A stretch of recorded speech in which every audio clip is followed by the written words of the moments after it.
now we want to leave that time for that wonderful commentary stretch at the end.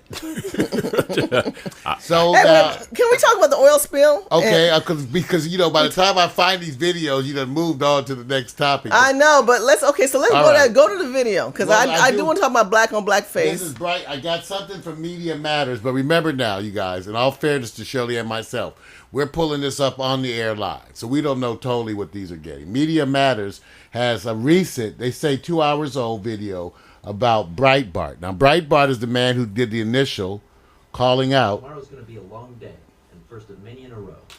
And he was right. So this is the guy who who first got on the air claiming that Shirley Sherrod did all the stuff. He's the one. It's about him. Okay. And he's the Tea Party on man. Monday, Andrew Breitbart advised Media Matters to, quote, get some rest. Tomorrow's going to be a long day, and first of many in a row. And he was right. We were awfully busy.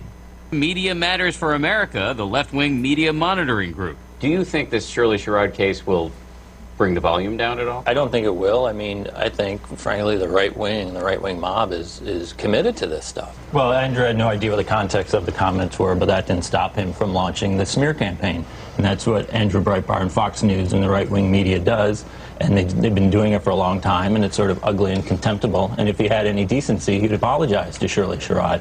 And it'd also stop with this incessant race baiting that we've seen all summer. Eric Boehlert from the Progressive Watchdog.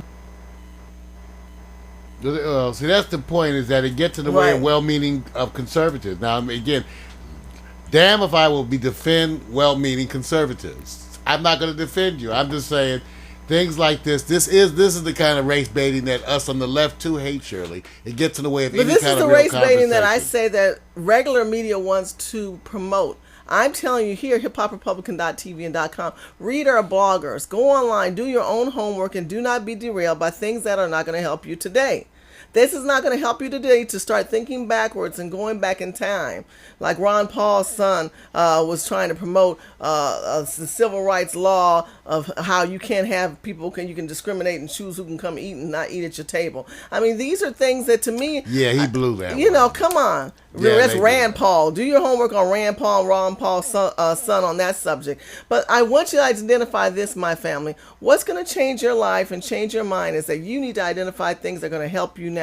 Write down 10 things that you know that you need to correct and 10 things that they want to derail you on a blackface issue. One is the NAACP. One is the fact that you think a black president is going to work in your best interest. Another one is the fact that you think that your local congressmen, city council people, school board people are working for your children's best interest. They're not. They're ripping you off. They're ripping you off. In the city of Los Angeles, I'll tell you, they have half classes in Spanish and half in English. The Spanish schools, the American schools are being infiltrated with all these illegal immigrants, and they are taking our money and giving it towards their kids and causing our children to be less educated and not as smart. These are things that are going on in your community. That's what you need to focus on. If it's going to be about race, it needs to be about how you are being discriminated against because you have children in schools that are not getting the attention they need to be getting. Go to your schools, talk to your principals, spend time with your school board, find out how much they make and let us know. There's city council people who are making a little bit too much money. And if they make that money, what are they doing for you? Maybe they are worthy of that income. But all these things that are out there, this NAACP issue and this Black Tea Party issue, let it go. Don't even focus on that. Don't you want to see the little black kids speak Spanish? Focus on things that are pertaining to help you move forward. Hold these people accountable. Call your congressman. Call your senators. Call your governor. Call them and find out what is going on in your community that can make it better. Because what makes life better is what you make better. And that's what we want you to identify. We need more bloggers. I'm putting a shout out for bloggers for hiphoprepublican.tv. We are looking to hire bloggers. Right now we have... Hire. How much you paying? Well, we can talk about that. So if you go to hiphoprepublican.tv and you leave me a comment that you're interested in being a blogger, there's an exchange thing. It doesn't have to be in cash, but it can be some kind of exchange where we get more exposure for you and you get self-promotion through hiphoprepublican.tv and .com. So we do need bloggers. So if you're interested in becoming a blogger, come and join our family.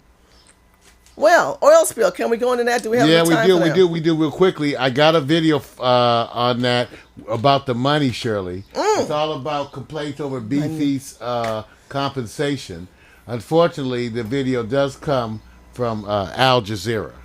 Oh my, another czar. But you know, Al Jazeera gets more truthful. It shows you that I got to get videos about BP. I got to go to Russian television and Al Jazeera. Mississippi shrimp fisherman Lee Thon thinks it's bad.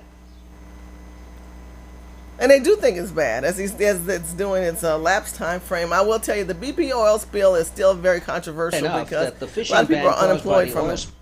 And they're looking for jobs. Mississippi shrimp fisherman Lee Thon thinks it's bad enough that the fishing ban caused by the oil spill has already deprived him and his crewmen of at least one.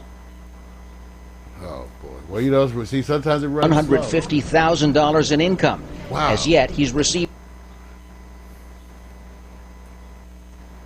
less than $8,000 in claim checks from BP. So, in other words, let me see if I can get this act right. $50,000 in income. $50,000 in income. Mississippi shrimp fisherman Lee Thon thinks it's bad enough that the fishing ban caused by the oil spill has already deprived him and his crewmen of at least $150,000 in income.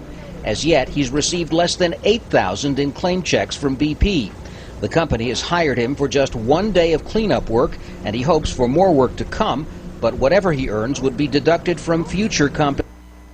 Ain't that a bit? So let me tell you what the story is as Mario gets that video together. The bottom line is BP told the fishermen that, you know what, we know there's no fish out there. We know that the oil spill has really wrecked the seas. We're going to hire you guys to go out and do our work. Now, these are fishermen. These are not people that clean the sea. They don't specialize in cleaning the sea. This is not their job. But they've created a new job so they can at least get a check. Okay, great. So they did what they were told to do. They trust BP. They went out. They didn't fish. They went out and they cleaned up the sea. And then they're saying, well, where's our check? And BP doesn't want to pay them now. So, you know, these are issues that we need to be addressing because they want to continue to derail us. I need family to Twitter me some stories on this. Twitter me some videos on what you feel about how in the community people are losing their jobs or been assigned a new job and then they don't even get paid what they were promised. People are so conflicted, Shirley, because in that area, since all the jobs so much revolve around the oil industry, they're so conflicted because if they fight the company too much, they have no jobs. Right. And this is one of the areas that are historically one of the poorest areas of the American economy. So to me, I think the issue is that they've been willing to sell their souls to the devil. In other words, if you go ask who, out of all the people in the whole United States, who do you think wants that oil well back working up, pumping right now? Right. Who do you think wants more offshore drilling? I'm ashamed to tell you. It's all the Louisiana folks. Yeah. All the people who are most affected Louisiana, because Florida, that's their only source of income. That's their income. That is their major source of income. That's why I say, why not bail them out then? See, if that's their source of income, then the problem is all this bailout. You need to change their industry. Real people are having real issues and they're not getting bailed out. Right. But big corporate America does, and they run the Congress and the senators can't wait to get in office and have a voting session on giving them money. This is what I'm talking about. We vote for these people and we put them in office and they're not working in your best interest. Come on, family. We can't have that. No, check this out. Here we go.